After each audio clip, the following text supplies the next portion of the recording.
स्वागत है आपका अपग्रेड पेरेंटिंग के यूट्यूब चैनल में। ADHD यानी attention deficit hyper activity disorder बच्चों में देखा जाने वाला एक सामान्य न्यूरोलॉजिकल विकार है। इसे समझना और प्रबंधित करना माता पिता, शिक्षक और समाज के लिए एक महत्वपूर्ण जिम्मेदारी है। अक्सर लोग इसे केवल शरारत या ध्यान न देने का मामला समझ बैठते हैं, लेकिन ADHD एक वास्तविक वैज्ञानिक रूप से प्रमाणित स्थिति है जिसका बच्चों के व्यवहार, पढ़ाई और सामाजिक जीवन पर गहरा प्रभाव पड़ता है। ADHD के लक्षण आमतौर पर 3 मुख्य क्षेत्रों में देखे जाते हैं: ध्यान की कमी, अत्यधिक सक्रियता और आवेगशीलता। कुछ बच्चे आसानी से किसी भी कार्य पर ध्यान केंद्रित नहीं कर पाते, बार बार अपनी जगह छोड़ देते हैं या बिना सोच विचार के बोल या काम कर बैठते हैं। कई बार वे अपनी बातों में, खेल में या कक्षा में भी रुक रुक कर बाधा डाल देते हैं। ये जरूरी नहीं कि सभी बच्चों में ये तीनों लक्षण एक साथ दिखें, लेकिन इनमें से कुछ या सभी लक्षण अगर लंबे समय तक यानी कम से कम 6 महीने लगातार दिखें तो इसे नज़रअंदाज नहीं करना चाहिए।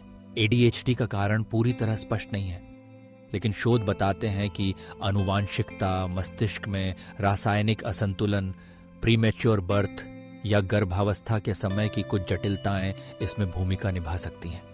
यह बच्चों की गलती नहीं होती और न ही यह खराब परवरिश का परिणाम है। इसलिए सबसे पहले जरूरी है कि माता पिता और शिक्षक बच्चों के प्रति संवेदनशील रहें और उन्हें दोष देने या शर्मिंदा करने से बचें। समझदारी का पहला कदम है जागरूकता। अगर आपको लगता है कि किसी बच्चे में ADHD के लक्षण हो सकते हैं तो सबसे अच्छा है कि बाल मनोचिकित्सक या विशेषज्ञ से सलाह लें। सही निदान से ही उचित समाधान संभव है। निदान के बाद ADHD का प्रबंधन कई तरीकों से किया जा सकता है। इनमें व्यवहार चिकित्सा, माता पिता और शिक्षकों की ट्रेनिंग और कभी कभी दवाइयों का उपयोग शामिल है। व्यवहार चिकित्सा में बच्चों को उनकी दिनचर्या में छोटे छोटे लक्ष्य देकर, सफलता पर प्रोत्साहित करके और गलतियों पर सकारात्मक प्रतिक्रिया देकर मदद की जाती है। शिक्षकों की भूमिका भी अहम है।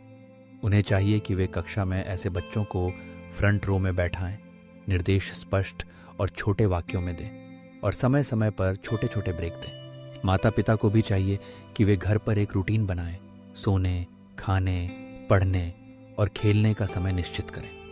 बच्चे को हर छोटी उपलब्धि पर सराहें और उसे अपनी बात खुलकर कहने दें।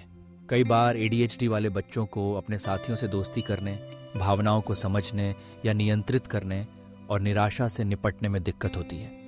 ऐसे में उन्हें सामाजिक कौशल सिखाना और भावनात्मक समर्थन देना जरूरी है। परिवार और स्कूल का सहयोग, धैर्य और समझदारी ही इन बच्चों को आगे बढ़ने में मदद करता है। याद रखें, ADHD का मतलब यह नहीं कि बच्चा किसी चीज में पिछड़ जाएगा। सही मार्गदर्शन, समय पर हस्तक्षेप और सकारात्मक माहौल ऐसे बच्चों को उनकी पूरी क्षमता तक पहुंचने में मदद कर सकता है। माता पिता, शिक्षक और समाज का कर्तव्य है कि वे इन बच्चों को समझें, स्वीकार करें और उनका साथ दें। ADHD कोई कमजोरी नहीं, ये बस एक अलग तरह की सोच और ऊर्जा है जिसे सही दिशा में मोड़ना ही सबसे बड़ा समाधान है।